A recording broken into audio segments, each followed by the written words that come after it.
Many of you want to get Band 9 in IELTS Speaking, so I decided to show you what the 1% of elite IELTS students do differently from everybody else in the IELTS Speaking test. So the IELTS Speaking test has 3 parts, so I've divided this page into 3. And we're going to compare what Band 5 and 6 students do very, very differently from Band 7, 8 and 9 students for Parts 1, Parts 2 and Parts 3 of the test. So let's start off with Part 1.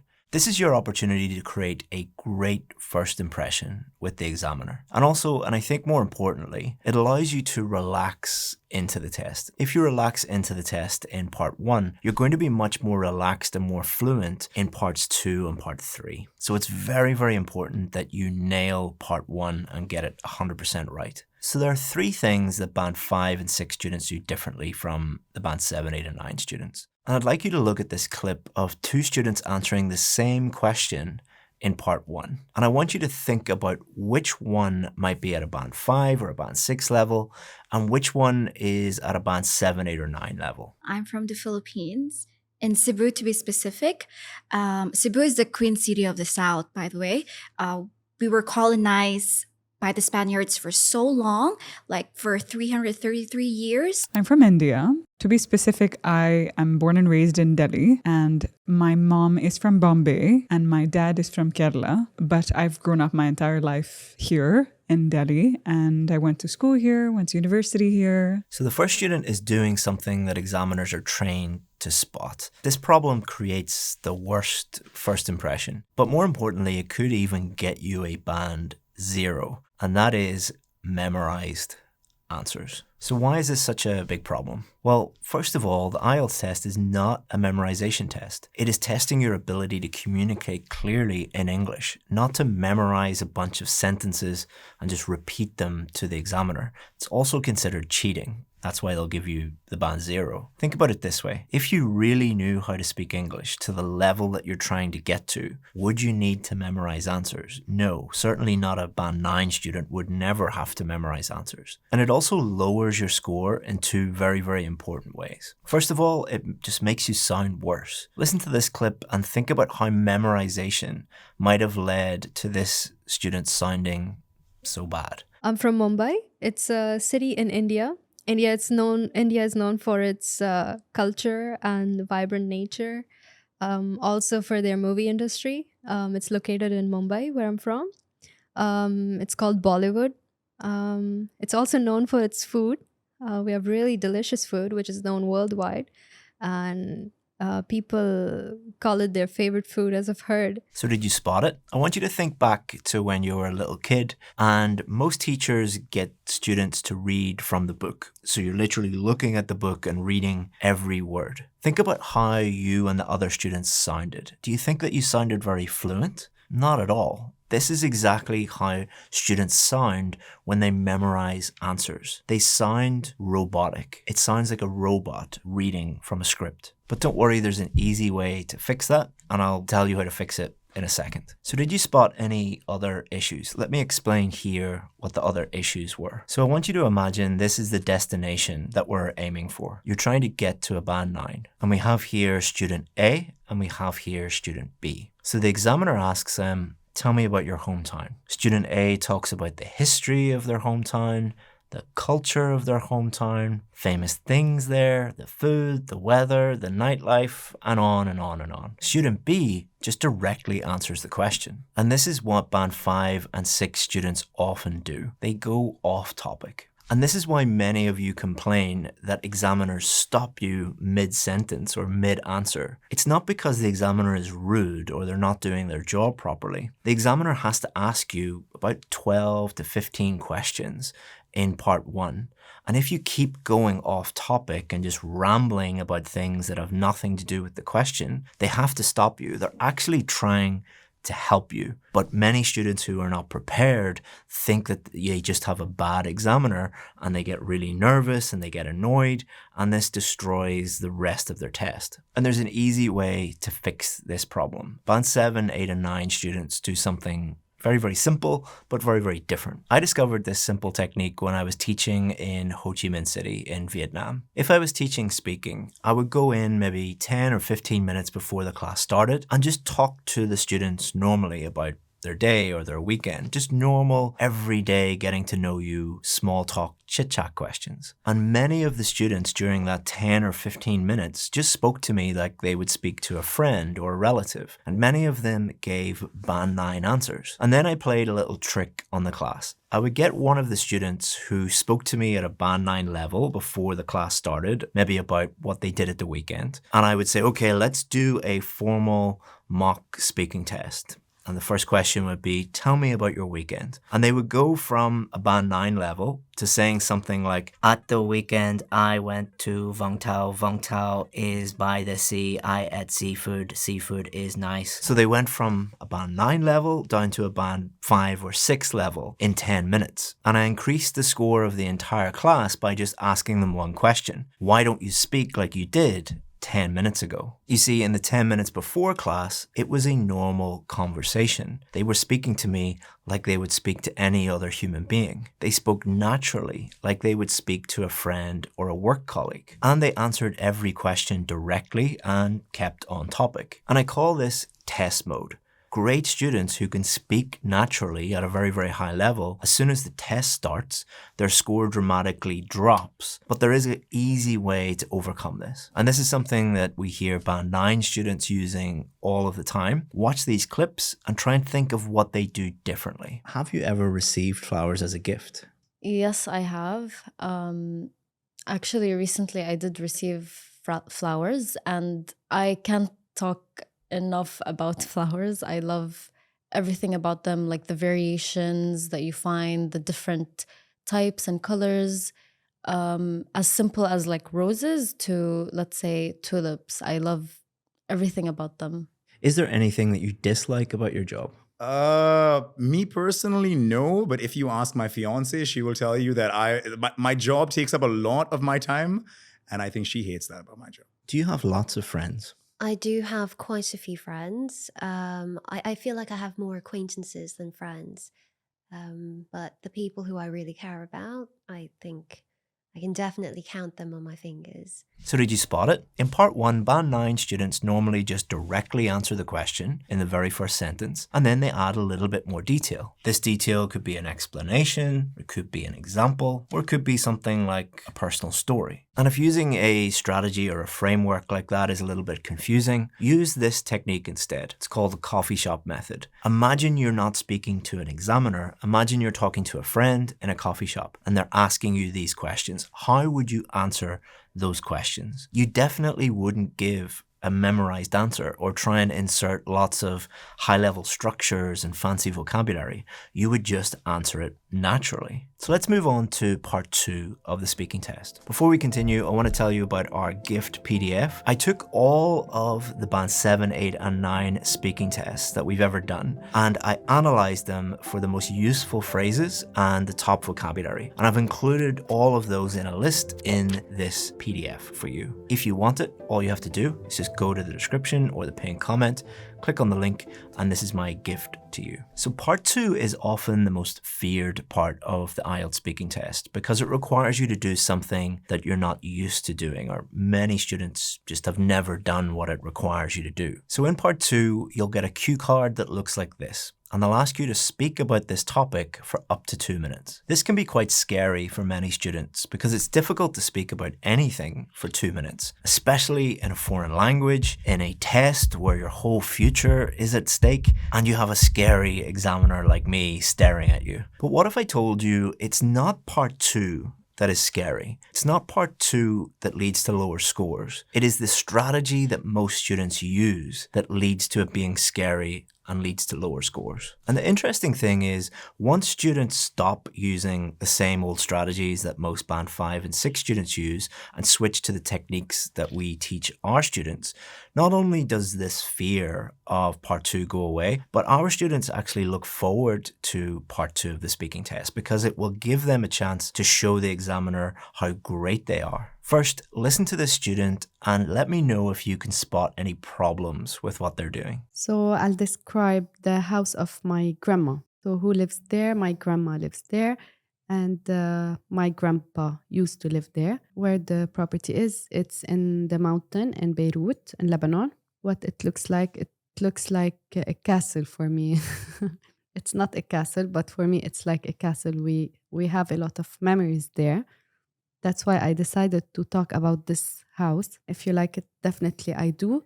I like this house, as I mentioned, because it reminds me of my childhood and the best days we spent there, and we're still spending when we go to see her. We have a lot of memories. We had good food. She used to cook a lot for us. The house is simply like, I feel like home. I just love it. So what most students do is they look at the cue card, they look at the topic, and then they talk about bullet point number 1, then they talk about bullet point number 2, then 3, then 4. But why is that a problem? So first of all, there might be one or more of these bullet points where you just don't have much to say about them. You know, for example, how you learned to prepare this and you picked toast and you can't remember, or there's not much to say about making toast. Or there might be something that you just feel very uncomfortable talking about that. For example, explain how you felt. You're like, how do I feel about toast? I don't have any feelings about toast. Or you're just not the type of person that likes talking about their feelings, like me. So remember what the task is. The task is to speak fluently about this topic for up to 2 minutes. If you follow that strategy of just bullet point number 1, 2, 3, 4, you're going to run out of things to say after about 30 seconds. And then your brain goes into panic mode, or your brain just goes completely blank and you don't know what to say. To make matters worse, when this happens, and it happens to a lot of students, they can destroy the rest of their test, because part 3 is coming up. They're going to ask you more and more difficult questions, and you're just going to be like, I've just ruined my life. What am I going to do? And, your test success is over. So I want you to listen to this student who got a band 9 in the real test, and I want you to listen to their answer and look at the cue card and think about what they're doing differently with the cue card. Food that I learned to prepare. I'm pescatarian, so I don't eat meat, but I love food. And I have a gluten intolerance, so I can't eat a lot of the Indian food. So this is a little recipe that I learned how to make, which is basically paneer. We call it cottage cheese in English. It's like a spiced tomato base with cottage cheese, with paratha, roti, but it's made out of ragi flour, which is gluten-free and super rich in calcium and very good for people with diabetes, although I don't have diabetes. It's very nutritious, basically. Together, it's the perfect meal. It keeps you full. I love being healthy. I try to be as healthy as I can. So, yeah, that's probably my go-to meal in the evening, because I don't have to think about, I have all the ingredients. I don't have to think about how to make it. It's kind of automatic, and it's delicious, which is the most important part. It's not compromising on the taste, because I can't eat salmon and rice every day. I want to eat something that's more flavorful and nutritious. Sometimes when I'm feeling adventurous, I like to eat it with yogurt, either Greek yogurt or regular yogurt, and add a couple Indian spices into it and mix it up. So the spiciness of the paneer, cottage cheese, the texture, like a drier, stiffer texture of the ragi roti, and the creaminess and coldness of the yogurt is match made in heaven. So hopefully you spotted that they don't stick to the bullet points. Instead, what they do is they focus on the main topic. So they're always talking about the main topic at the top of the cue card, but they're not necessarily using all of the bullet points. What they do instead is we give them the freedom to add other bullet points. This strategy allows them to talk about the main topic, but it gives them the freedom to only talk about things that they feel comfortable talking about at length, related to that main topic. For example, if you got this cue card, you might feel very comfortable talking about these 2 bullet points, but this 3rd bullet point is only going to take maybe a few seconds to discuss. And this 4th bullet point might be on something that you know nothing about, or you don't feel very comfortable talking about that. But there might be other things related to the main topic you feel more comfortable talking about. It's easier for you to talk about those things, such as a description, a story about that main topic, how you feel feel about that main topic, or the past or the present or the future, or anything that you find easier to talk about as long as you're talking about that main topic. Now, should you talk about all of those ideas? No, only the things that help you speak fluently for up to 2 minutes about the main topic. Only do things that help you do what the examiners are looking for. Now let's move on to, in my opinion, the most difficult part of the whole speaking test, part 3. So why is it so difficult? Listen to these students and focus more on the questions being asked. Listen to their answers, of course, but think about how the questions being asked are different from part 1 and part 2. For bonus points, think about how you might respond to each question. Are there any important festivals in your country that celebrate a change of season or type of weather? Not sure about this. What role does natural talent play in mastering a skill? I'm sorry, can I have the question again? Yeah. What role does patience play in achieving long-term goals? So as you just heard, part 3 questions can be a lot more challenging than typical part 1 and even part 2 questions. But like everything with the IELTS test, the problem is not the questions. The problem is the common strategies that most students use to answer them. So let's start off by telling you the things that you should not do. The number one thing that you should never do in part 3 is give no answer at all. So this has happened thousands of times. I've asked a question in part 3 and a student has just been like, literally nothing has come out of their mouth. I've had other students who just burst out laughing for some reason. But what you are saying to the examiner, if you give no response or burst out laughing in their faces, I don't have enough English to answer this question. That's very, very important because it is an English test. But don't worry, I understand many of you are probably thinking, but what if I get a question I literally cannot answer? I don't have anything to say. Don't worry, we'll give you a strategy in a second for how to deal with those types of questions. The next thing you should never do in part 3 is give a very, very short answer. Now, the reason why students give very, very short answers is often nothing to do with their English in part 3. It's often because speaking for 15 minutes in a foreign language in a test that is going to determine which country you live in the future is very, very stressful. A lot of students are just fatigued, they're tired, and they want the whole process to be over. So even subconsciously, they will give very short answers because they want the examiner just to say the magic words. That's the end of the speaking test. So you should never give short answers and you should never give up. And we call this surrendering. It's just people putting their hands up saying, like, please, I give up. Just let me go. You must never do this because, again, how the examiner interprets this is you don't have enough English to answer this question. And how we stop our students from surrendering is we give them this little trick that not many people know about. During the test, the examiner is looking down and they have a range of different questions. And when they get to part 3, they have some questions for the students who are at a band 5, band 6 level. And then they have more difficult questions for the students that are a band 7, 8, and 9. This is so that they can separate out the different bands. If they are asking you one of the very, very difficult questions, you should be happy, all right? Because that means they think that you are capable of getting a band 7, 8, or 9. So our strategy is to try and get the examiner to ask more and more difficult questions. And the more difficult they get, the happier you should be. And how you will get there is by always giving an answer and always developing your answer. So how can we do that? The first and most important thing is always attempt an answer. But what if you have no idea? What if it's about a topic you know nothing about? You could do something like this. I'm not too familiar with the topic of AI and its relation with education. However, in my knowledge, I do know that AI is developing more and more, and it might be able to replace some teachers' jobs or tasks, but it will not replace the trait of empathy. Remember, it is not a knowledge test. It is not a test of your